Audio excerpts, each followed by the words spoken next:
사도 바울은 에베소서 5장 18절에서 술 취하지 말고 성령의 충만을 받으라라고 하는 말씀을 하고요. 이어서 성령 충만한 사람은 하나님과의 관계에서 시와 찬송과 신령한 노래로 하나님을 예배하는 사람이다라고 말을 합니다.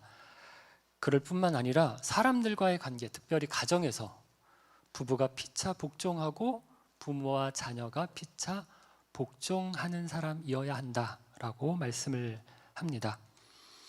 그런데 둘 중에 어떤가요? 교회당에 나와서 하나님을 예배하는 것과 가정에서 피차 복종하는 것 중에서 어떤 것이 더 힘들까요? 가정입니다. 신앙생활하기 제일 어려운 곳은 교회당이 아니라 가정입니다. 교회당에서 인정받는 것보다 가정에서 남편과 아내에게 그리고 자녀들에게 인정받는 것이 훨씬 힘들어요. 일주일에 한 번 나오는 교회에서 신앙생활 보여주는 것보다 가정에서 매일같이 일상의 삶을 살아야 되는 곳에서 우리가 신앙생활 하기가 더 힘듭니다. 지난주일 담임 목사님께서 장애인주일 설교를 하시면서 설교를 하기 참 어려운 주제다라고 하셨는데 오늘만 하겠습니까? 자녀 문제 없는 가정이 없습니다. 제 친구 목사에게 들은 이야기인데 한 번은 교회에 소위 예언 기도를 하는 분이 왔대요. 이분이 성도들을 보면서 남편이 속썩이지 자녀가 힘들게 하지 이렇게 무당이 얘기하는 것처럼 툭툭 전 보러 가면 얘기하는 것처럼 툭툭 던지더래요. 성도들이 이 소리에 귀를 쫑긋 하더라고 하던데요. 진짜 뭘 알고 말하는 걸까요? 저는 크게 신뢰하지 않습니다. 여러분, 속 안 썩이는 남편이 어디 있습니까?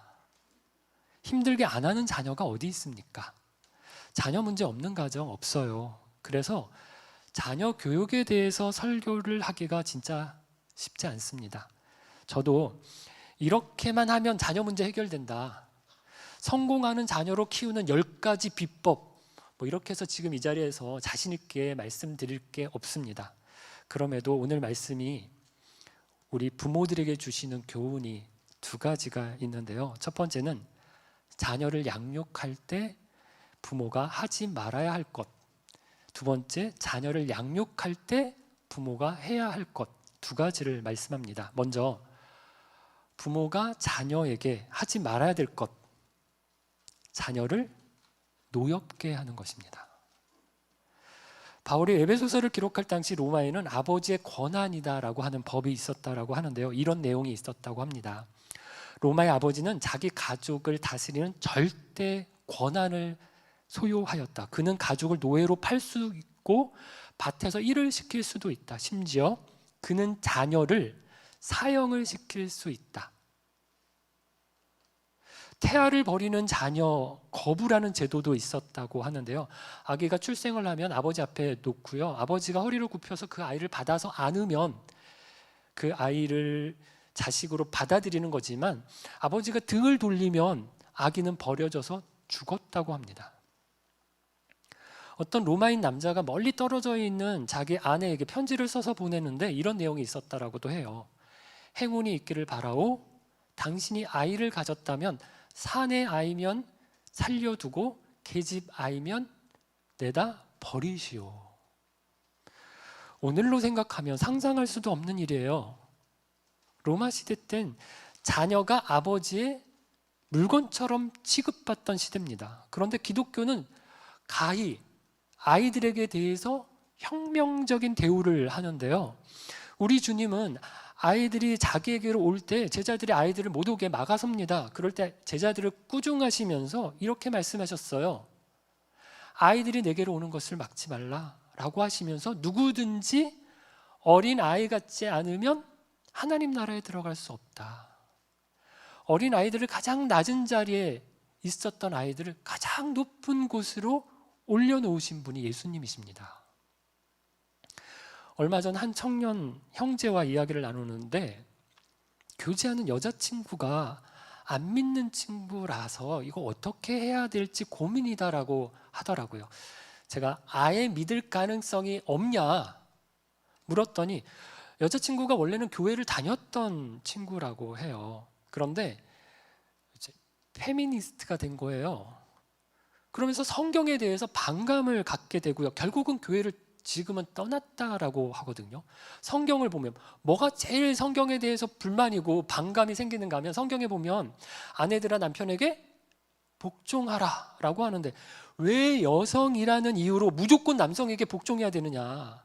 하나님이 여성을 남성보다 더 열등한 존재라고 보시는 거냐? 그런 하나님이라면 내가 믿을 수 없다. 이렇게 말했다는 거예요. 제가 그 형제에게 이런 이야기를 했는데요. 사도 바울이 남편에게는 뭐라고 이야기를 했는지 아냐? 남편들아 아내를 사랑해라. 그런데 어떻게 사랑해라? 그리스도가 교회를 위하여 자기 목숨을 주시고 생명을 주신 것처럼 사랑해라 라고 했거든요. 여러분 당시 어떤 말씀이 더 파격적이었겠어요? 그럼 당시에는 아내는 자녀들처럼 아이들처럼 남편의 소유였어요. 아내가 남편에게 복종하라라고 하는 말은 사도 바울이 굳이 이야기를 하지 않아도 당연한 때였습니다. 불편하게 아내 보고 남편에게 복종하라는 말에 대해서 이거 무슨 이런 얘기를 해? 라고 불편하게 생각할 이의를 제기할 사람이 한 사람도 없었던 시대였습니다. 그런데 남편에게 아내를 사랑하라는 것은 어땠을까요? 그것도 자기 목숨을 주기까지 사랑하라라는 말은 어떻죠? 파격이고 충격입니다. 오늘처럼 여성의 인권이 올라간 시대에서 보면 성경이 여성을 차별하는 것처럼 보여요. 하지만 사도 바울이 살았던 시대의 성경은 여성을 남성과 동등한 인격체로 대우할 것을 말씀하고 있습니다. 성경에 있는 말씀을 딱 떼어다가 그냥 문맥 없이 시대적인 상황과 정황 없이 그냥 딱 떼어다가 오늘 우리 시대에 가지고 와서 그냥 얘기를 하면 안 맞는 말씀들이 있다라는 겁니다. 부모에게 자녀를 노엽게 하지 말라는 말씀도 마찬가지입니다. 노엽게 하지 말라라는 말은 보통 어른들에게 쓰는 표현이잖아요. 사도 바울은 자녀들에게 쓰고 있어요. 아이들에게. 자녀들을 노엽게 하지 말라고 합니다. 왜 자녀들을 노엽게 하지 말라고 할까요? 자녀는 하나님의 자녀이기 때문입니다. 여러분 내 자녀 아니에요. 하나님의 자녀입니다. 자기 자식이라고 자기가 낳았다고 자기 거 아닙니다. 자기 마음대로 하고 싶은 대로 할 수 있는 게 아니에요. 가끔 기사를 보면 부모가 아이와 동반 자살을 했다, 시도했다라고 하는 기사를 보는데 왜 이렇게 할까요? 부모인 자기가 죽으면 아이가 부모 없이 어떻게 생활을 할까? 이게 걱정이 되니까 아이와 자기는 죽고 싶고 그러니까 아이와 함께 죽겠다 이렇게 하는 걸 거예요. 하지만 아이의 목숨을 자기가 마음대로 할 수 있다라고 생각하는 것 자체가 아이를 자기 거라고 생각하는 겁니다. 그러나 성경은 자녀는 하나님의 것이다라고 말씀합니다. 하나님의 소유라고 해요. 그럼 내 자녀인 것은 부모인 나에게 맡겨주신 거예요. 하나님의 자녀로 키우라고 부모에게 맡아서 돌보도록 하신 겁니다. 부모들이 하나님 나라의 시민이듯이 자녀들도 하나님 나라의 시민입니다. 하나님 나라에서는 동등한 위치에서 만날 거예요. 저는 하나님 나라에 가면 이렇게 부를 것 같아요. 저희 첫째 아이가 민지입니다. 민지 자매. 이렇게 부르면 용태 형제님 그때 잘 키워주셔서 고맙습니다. 이렇게 말할 것 같아요. 동등한 위치에서 하나님의 자녀와 자녀로 만날 겁니다. 가끔 다른 집 아이들을 돌봐줘야 될 때가 있어요. 그럴 때 조심스럽습니다. 저희 처부모님은 저희 아이들이 어릴 때 3명이었어요. 아이 3명이었어요가 아니라 입니다. 저희 아이들이 어릴 때 좀 맡아달라고 하면 안 된다고 딱 잘라서 거절을 하셨어요.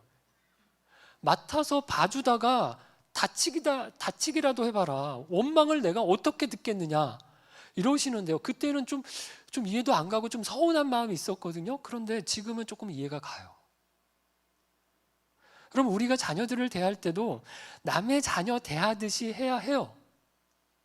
어려워해야 합니다. 하나님 자녀예요. 대신 봐주고 있는 중입니다.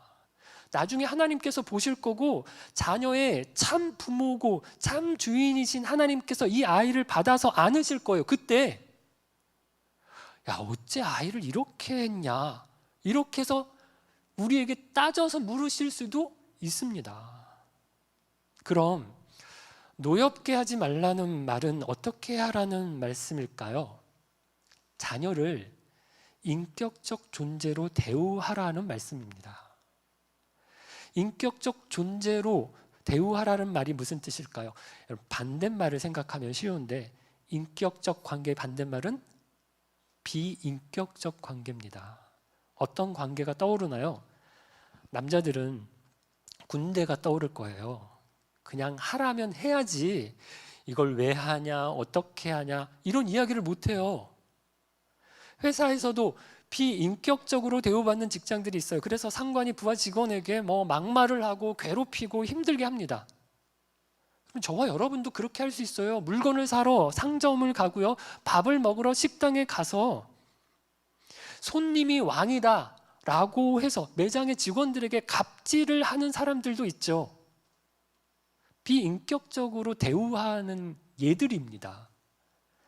여러분, 자녀에게 이렇게 하지 말라는 거예요. 제가 아이들을 비인격적으로 대우하고 있다는 사실을 깨닫게 된 것은요, 아이들이 점점 크면서, 이제 어렸을 때는 비인격적으로 대우해도 대들지를 못했는데, 뭘 말을 못했는데, 이게 얘네들이 좀 크면서 이제 조금씩 얘기를 하더라고요. 물 좀 줘 이렇게 말을 하면 딸들이 아빠 명령하지 마, 부탁을 해 이러더라고요. 또 물을 갖다가 주고 아빠 뭐 잊어버린 거 없어? 왜 고맙다고 안 해? 이렇게 이야기를 하는 거예요. 제가 처음엔 약간 빈정도 상하고 기분이 상했지만 들어보니까 다 맞는 말이거든요. 오늘 오후에도 우리가 말과 관련된 기적을 만드는 5마디라고 하는 특강을 들을 거지만 말이 태도를 나타내거든요. 제가 요즘은 많이 고쳤습니다. 물 좀 줄래? 아, 고마워. 물론 아빠가 떠다 먹어 뭐 이렇게 할 때도 있지만 가정의 분위기가 훨씬 좋아졌어요. 여러분, 자녀를 인격적으로 대우할 때 우리의 마음도 편안해집니다. 내 거라고 생각하니까 막 안달복달? 맞죠? 하는 거죠. 어떻게 안 되는 게 있어요. 인격적으로 대하기 때문에 우리가 할 말은 합니다. 그런데 그대로 안 해도 어떻게 할 수가 없어요. 뭐 멱살을 잡고 너 이렇게 하라니까 왜 이렇게 안 해? 이러면서 억지로 하게 할 수가 없거든요. 아이들이 크면 클수록 더 잔소리가 줄어요. 어떻게 하겠습니까? 제가 오늘 본문으로 설교를 한 적이 있더라고요. 아이들이 어렸을 때 그때는 이 본문 가지고 되게 세게 이야기를 했어요. 왜 아이들이 빗나가느냐? 부모들 책임입니다. 똑바로 안 가르쳐서 이렇게 된 겁니다. 이렇게 막 그때 강도사 때 막 이렇게 얘기를 했는데 지금 보면 좀 아닌 것 같아요. 제 아이들이 크니까 절감합니다. 제 아이라도 제 마음대로 안 돼요. 아이들이 빗나가는 것이 물론 부모인 저의 잘못도 있지만 하지만 부모가 잘못해서 다 그렇게 된 건 아닙니다. 하나님도 보십시오. 하나님이 우리 모든 사람의 아버지이기도 하지만 아주 직접적으로는요, 아담과 하와의 아버지시거든요. 아담과 하와를 뭐 낳으신 건 아니지만 직접 손으로 만드시고 빚으시고 그 코에 생기를 불어 넣으셨어요. 아버지세요. 그런데 아담과 하와가 하나님을, 아버지를 떠나요. 잘못된 길로 갑니다. 하나님 잘못이에요? 아버지 탓인가요? 탕자의 비유에 나오는 아버지도 보세요. 두 아들이 있었는데 작은 아들은 빗나가서 아버지를 배신하고 아버지 돈을 달라고 해서 집을 나가요. 큰 아들도 집을 나가지는 않았지만 빗나간 건 마찬가지예요. 그래서 자기 동생이 돌아왔을 때 아버지가 막 반기고 잔치를 벌이는 것을 보면서 아버지를 원망하거든요.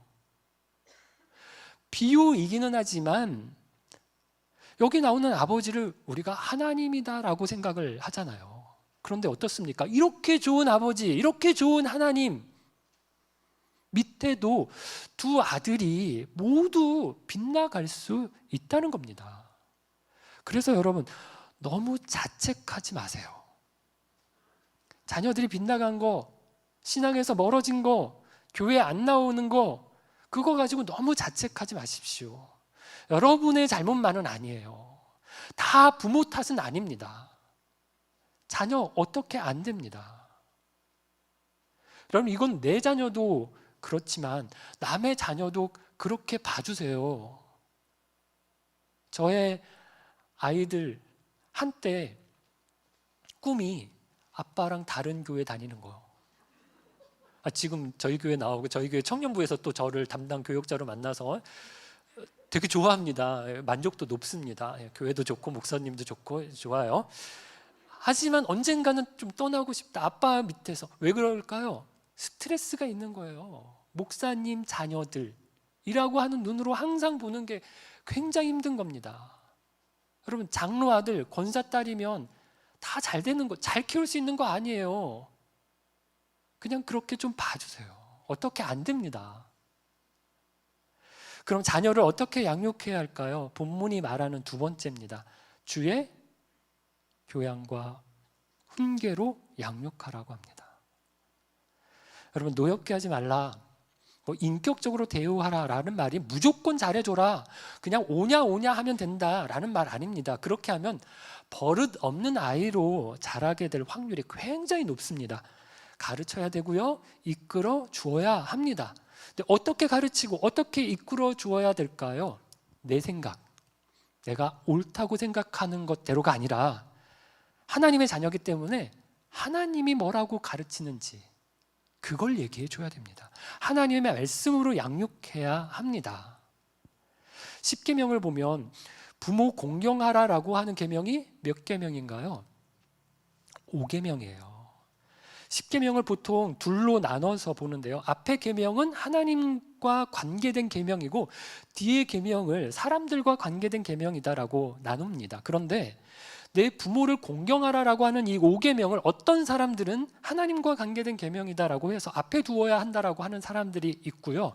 어떤 사람들은 사람들과 관계된 계명이다라고 해서 뒤에 두어야 한다라고 하는 사람들이 있어요. 이렇게 갈립니다. 저는 5계명이 이 둘 사이에 자리한 것이 굉장히 절묘한 의미가 있다라고 생각을 하는데요. 부모도 사람이기 때문에 부모 공경이 사람과의 관계를 말씀하는 계명이다라고 볼 수 있어요. 하지만 부모가 하나님의 대리자이기 때문에 하나님을 대신해서 자녀를 맡아보고 있는 중이기 때문에 부모에게 공경하는 것이 곧 하나님을 공경하는 거다라고 볼 수도 있거든요. 여러분, 이렇게 볼 때 부모 공경은 효도의 차원을 넘어서 신앙의 차원이 됩니다. 부모에게도 이건 굉장히 큰 부담이 되는데 자녀를 하나님이 키우시는 것처럼 키워야 한다는 거예요. 어떻게 키우는 걸까요? 주의 교훈과 훈계, 즉 말씀으로 양육하는 겁니다. 그럼 말씀으로 양육하는 것이 어떻게 하라는 걸까요? 말씀을 몇 장씩 읽어라, 암송을 해라, 큐티를 했느냐, 가정예배에 참석해라, 여러분 다 좋습니다. 그런데 아이들이 말을 듣습니까? 안 들어요. 오히려 야, 성경 읽었니? 큐티 했니? 너 왜 가정예배 드리는데 늦게 들어오니? 이렇게 쪼으면 아이들이 반항을 할 수 있어요. 청년들 중에 이런 친구들 많이 있습니다. 그래서 저는 모르겠어요.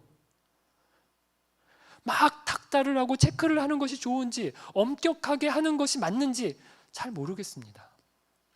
하지만 꼭 필요한 것은 신앙적인 이야기를 일상에서 야 지금부터 내가 말씀 전할게, 지금부터 성경 이야기 해줄게가 아니라 일상의 대화를 하는 중에 신앙적인 이야기를 담아서 자주 자녀들과 나누어야 된다는 거예요. 그리고 중요한 것은 신앙적인 본을 보여주어야 된다는 것입니다. 우리는 말로 가르치려고 합니다. 하지만 많은 경우 삶을 보고 외워요. 친구 목사에게 들은 이야기인데요, 교회 권사님들이 어디 신앙 좋은 사람 없냐, 신랑감 좀 신부감 좀 소개해 달라라고 이렇게 얘기를 한대요. 그래서 정말 신앙 좋은 사람을 소개를 하면 대본에 묻는 것이 직장은 어디냐, 어느 대학을 나왔냐, 모아놓은 재산은 얼마냐, 이런 걸 묻는다는 거예요. 말은 신앙만 보겠다라고 말했는데 실제로는 신앙도 보겠다라고 하는 거를 알았다라는 거죠. 그럼 말씀으로 양육하라는 것은 말씀대로 가르칠 뿐만 아니라 살아야 된다는 말입니다. 우리의 말과 우리의 삶이, 우리의 행동이 일치하도록 힘써야 합니다. 자녀들이 나이가 어릴 때는 부모의 표정을 보고 배운대요. 부모가 싫어하는지 좋아하는지 표정을 보면서 자기가 무엇을 해야 할지 안다고 합니다. 그러다가 어느 정도 크면 논리를 보고 배운다고 하는데, 이거 왜 해야 돼? 이거 뭐야? 이러면서 자꾸 물어보고 따지고 한다는 거죠. 그러다가 아이들이 사춘기에 접어들면 부모의 뒷모습을 보고 배운다고 하는데요, 부모가 자기에게 가르친 것과 같은 모습을 보여주면 부모를 존경하고 따른대요. 근데 부모의 말과 뒤돌아서 하는 행동이 다르잖아요. 그러면 반항심이 생기고 삐딱하게 된다는 것입니다. 우리가 주의 자녀를 주의 말씀으로 키우려면 우리가 먼저 말씀으로 살아야 합니다. 그런데 못 살잖아요. 저도 그렇고 여러분도 그렇고 주의 말씀으로 우리가 어떻게 다 살 수 있겠습니까? 여러분, 그러면 솔직하게 인정하세요. 위선적인 모습보다는 부족하지만 진실된 모습이 자녀들의 마음을 붙듭니다. 사랑하는 빛소금 가족 여러분, 자녀는 내 거 아니에요. 하나님의 것입니다. 하나님의 자녀입니다. 부모들 중에 자녀에게 소위 갈아 넣는 분들이, 그런 부모들이 있는데 이거 건강한 모습 아니에요. 자녀를 마치 부모가 못다 이룬 꿈을 대신 이뤄줄 사람으로 생각을 하는 부모들이 있는데 아닙니다. 내가 얼마나 잘났는지 자기를 드러내는 수단으로 자녀를 생각하는 부모들도 있어요. 여러분, 자녀를 망치는 길입니다. 어느 대학을 보내고 어느 기업에 취업을 시키고 어떤 사람과 결혼을 하고 이걸로 자기를 보여주려고 하는 분들이 있는데, 여러분, 갈아 넣으려고 하면 자녀에게 넣지 마시고요, 남편에게 하고요, 아내에게 하세요. 둘은 한 몸이에요. 내 것처럼 아끼고 거기다 갈아 넣으세요. 그리고 가장 좋은 자녀 양육은 내가 하나님을 얼마나 사랑하는지, 하나님 사랑하는 모습을 보여주는 거고요, 내가, 우리 부부가 얼마나 사랑하는지, 서로를 위해서 얼마나 아끼고 갈아 넣는지를 우리 자녀들에게 보여주는 것이 가장 좋은 자녀 교육입니다. 우리 설교 앞에 요게벳의 노래를 들었는데요, 요게벳은 모세의 엄마입니다. 이 모세의 엄마가 아기 모세를 나일강에 갈대 숲 사이에 이렇게 상자를 놓으면서 아무 생각 없이 놓았을까요? 미리 조사를 했을 거예요. 바로의 딸이, 공주가 언제 목욕을 하는지, 어디에서 목욕을 하는지 미리 다 알아보고 조사했을 겁니다. 그리고 여기다 두면 공주가 마침 나와서 그걸 보겠구나 라고 알고 거기다 두고 미리암에게 지켜보게 했을 겁니다. 하지만 결국은 하나님의 손에 달렸습니다 라고 생각하고 하나님께 맡겨 드립니다. 그럼 우리가 최선을 다해서 수고하고 노력해야 합니다. 자녀를 키우는데 애를 쓰고 힘을 씁니다. 하지만 결국 하나님의 손에 있습니다. 참 주인이요 참 부모이신 하나님의 손에 우리의 자녀를 맡겨 드리시는 저와 여러분 되시기를 바랍니다.